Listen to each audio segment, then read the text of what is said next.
Hi everyone, I'm Wendy and today I have an Aldi grocery haul and meal prep. I'll start by showing you everything I bought and then I'll go through the meal prep from start to finish. There's no need to take notes. I have a link in the description box below the video where you can download a PDF with all the recipes I make today. Here I have part of my grocery haul. I couldn't fit it all on the counter, so we'll start with this. I've got quinoa and brown rice. I'll be making a quinoa casserole and having the rice along with a lentil curry. Then I have steel cut oats. These are quick cooking steel cut oats and I'm going to use them in an oatmeal bake. Next I have this salsa, which is pretty clean. Aldi has several different salsas to choose from, but this was the best one I could find. It has pretty low sodium compared to other salsas and no sugar added. Then I have cannellini beans and a can of black beans. My Aldi doesn't have any low sodium canned goods, so beware of that if you're watching your sodium intake. The organic beans at Aldi have lower sodium, but the regular ones have quite a bit. I'll be rinsing these to reduce that sodium amount and using them in the quinoa casserole. Next up, I've got some Yukon Gold potatoes, onions, green lentils for the lentil curry recipe, and then I got lots of fresh produce including 2 kinds of tomatoes, cucumbers, bell peppers, apples, parsley, celery, and dates. Next to that I've got whole flax seeds. Aldi also sells ground flax meal, but I prefer to grind it myself as I use it. I always like to buy lots of bananas, so I got 2 bunches today. And I also got 2 containers of this mix of arugula and spinach, which I like to use for smoothies, and 1 large spring mix for salads. Then, like I said, I couldn't fit everything all on the counter, so here's the rest of my haul. This is all from the frozen foods section. I got 4 bags of frozen broccoli. I probably won't use all of it this week, but I like to keep a lot on hand, and I'm using at least 1 in one of my recipes. And I got 2 bags of spinach, which I also like to keep on hand. Then I got riced cauliflower and butternut squash, which is also going in the lentil curry. And finally, some frozen pineapple, mango, and blueberries for smoothies or snacks. My grand total for all of this was $91.99.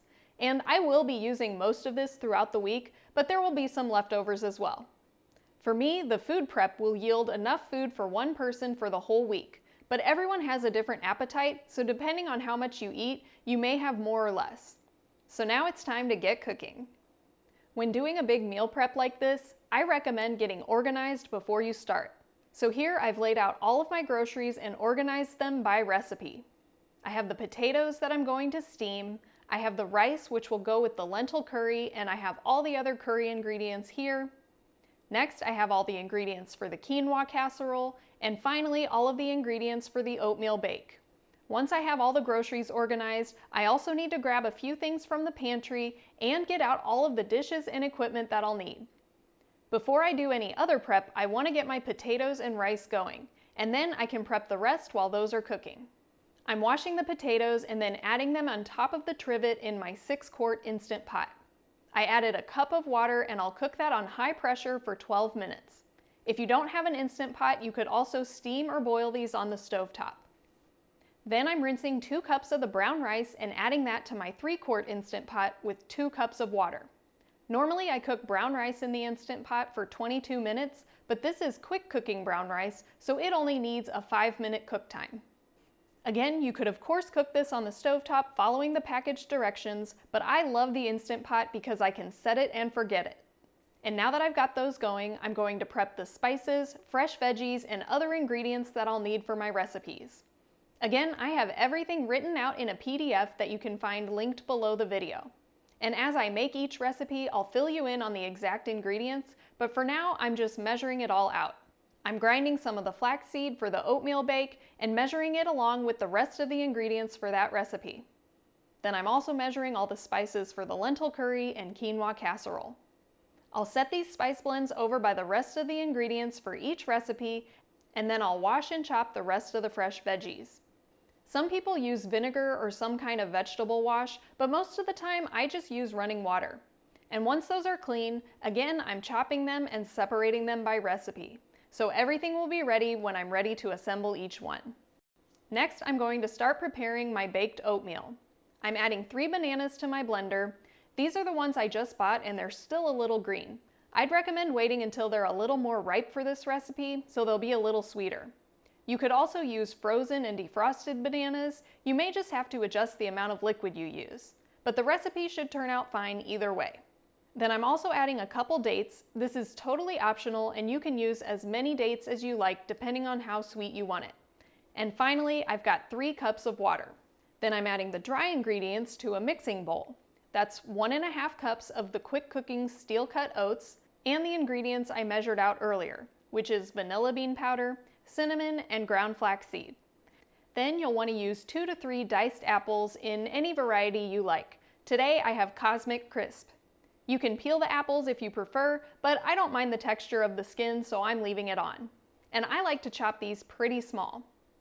Most people recommend using a separate cutting board for fruit so you don't mix onions and other things like that with the fruit. But as long as you rinse the board in between, I've never had a problem with the flavors mixing, so I'm just using the same board. Then after I blend up the wet ingredients, I'll pour that in and stir everything together. I'm going to wash the blender out right away so nothing sticks, and because we'll be using it again for the quinoa casserole next. Now that the oatmeal recipe is all mixed up, I'm pouring it into an 8 by 12 inch baking dish. I'll swirl everything around again just to make sure it all got mixed well. And I'm just going to set the oatmeal aside for now, but I'm going to go ahead and preheat the oven while I get the quinoa casserole prepped. For the casserole, I first need to make a batch of my cheesy sauce, which I've shared many times on the channel before.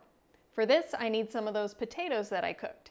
Usually I use sweet potatoes in my cheesy sauce, but any kind of potato works. So today I'm using the Yukon Gold potatoes, which by now have finished cooking. Along with that, I'm also adding the cannellini beans, which I drained and rinsed. Then here I'm chopping those cooked potatoes and adding those in. Next is the spice blend that I measured out earlier, which includes granulated onion and garlic, smoked paprika, turmeric, black pepper, and a salt substitute. Next, I'm adding nutritional yeast. My recipe calls for up to 1/2 cup of nutritional yeast, but I personally only put in about 3 tablespoons. Adjust the amount as you like or leave it out completely. Then I have a little apple cider vinegar, stone ground mustard, and I need at least a cup of water. Sometimes I need 2 cups depending on exactly how many potatoes I'm using and how much moisture they have in them. Today, I'm going to reserve about half of the cheesy sauce for the top of the casserole, and then to the rest of the cheesy sauce, I'm adding an additional 1.5 cups of water and blending it again. I'm going to be cooking the quinoa in the oven, so it needs the extra liquid to fully cook. Finally, I just need to rinse the quinoa, and now everything is ready to assemble. In a mixing bowl, I'm adding the uncooked quinoa, all the fresh veggies that I chopped, including onions, garlic, red pepper, and this is totally optional, but I added a little jalapeno as well. Next is the black beans that I drained and rinsed, and I'm adding the cheesy sauce with the extra water blended in. Again, I recommend rinsing your blender right away so it'll be easier to clean later.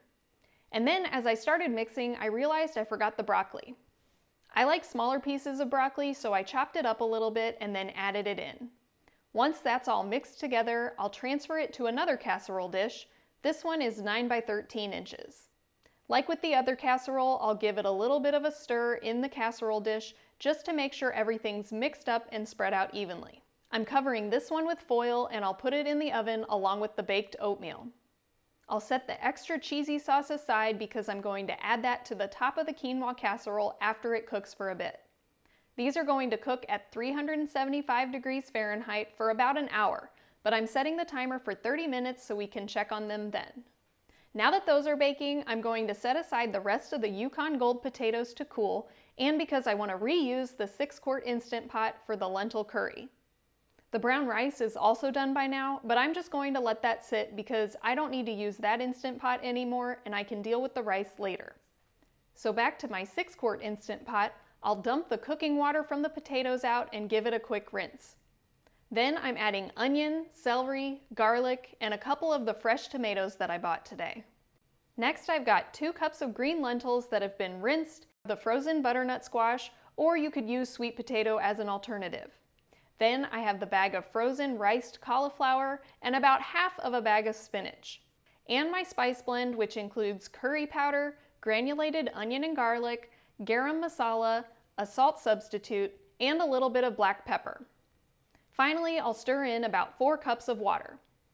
I actually wanted to use red lentils in this recipe, but my Aldi didn't have any, so I went with the green lentils instead. Sometimes we have to be a little flexible and change up our recipes depending on what is available. This recipe can also be cooked on the stovetop if you don't have an Instant Pot. You would just need to simmer it long enough to cook the veggies and the lentils. In the Instant Pot, it'll cook at high pressure for 10 minutes. And once that's going, we're pretty much done prepping.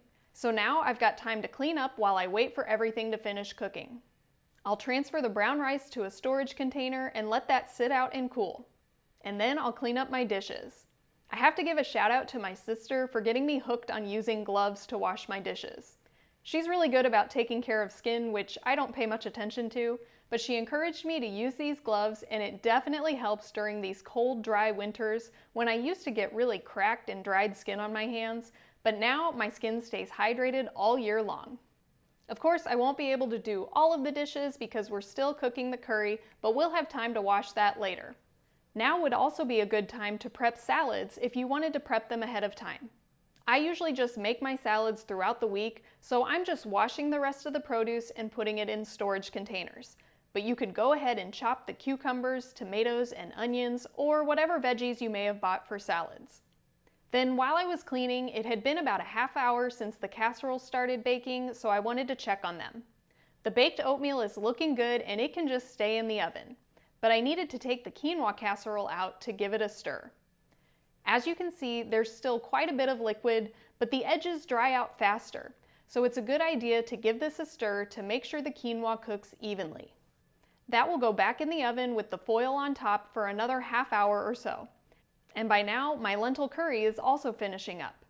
You can either let it natural release or do a quick release like I did here. And I'll transfer that to some storage containers and let it cool. So now that my curry is done, I can finish up all the dishes. When my mom and I are cooking together, we call this kitchen Tetris or dishes Tetris. Everything else is sitting out to cool, including the baked oatmeal, which just finished up. All that's left now is the quinoa casserole. And I started a stopwatch when I began my prep, and all of this has only taken about 2 hours. We still have to wait a little bit for the last casserole, but this has been a pretty efficient meal prep. Getting everything organized like I did at the beginning is the key. So now it's time to add the rest of the cheesy sauce on top of the quinoa casserole. I'll spread it out evenly, and then this is optional, but I happen to have some homemade breadcrumbs already made, so I'm sprinkling a little bit of that on top. Then this will go back in the oven uncovered for about 10 more minutes. Once that's out of the oven, my Aldi meal prep is done. This prep took about 2.5 hours from start to finish, including all of the organizing, prepping, cooking, and cleanup. To recap, I made steamed potatoes, brown rice, lentil curry, quinoa casserole, baked oatmeal, and of course we have the produce. I only have the parsley, cucumbers, and tomatoes here, but of course we also have the lettuce for salads and greens and frozen fruit for smoothies. The baked oatmeal, quinoa casserole, and lentil curry each make about 4 to 6 servings depending on how much you eat. Then of course you have the potatoes that could be paired with the frozen broccoli or spinach for a couple really simple meals. The quinoa casserole can be served on its own or with some of the potatoes. Here I've topped it with some of my fresh parsley, and you could also add some salsa or hot sauce.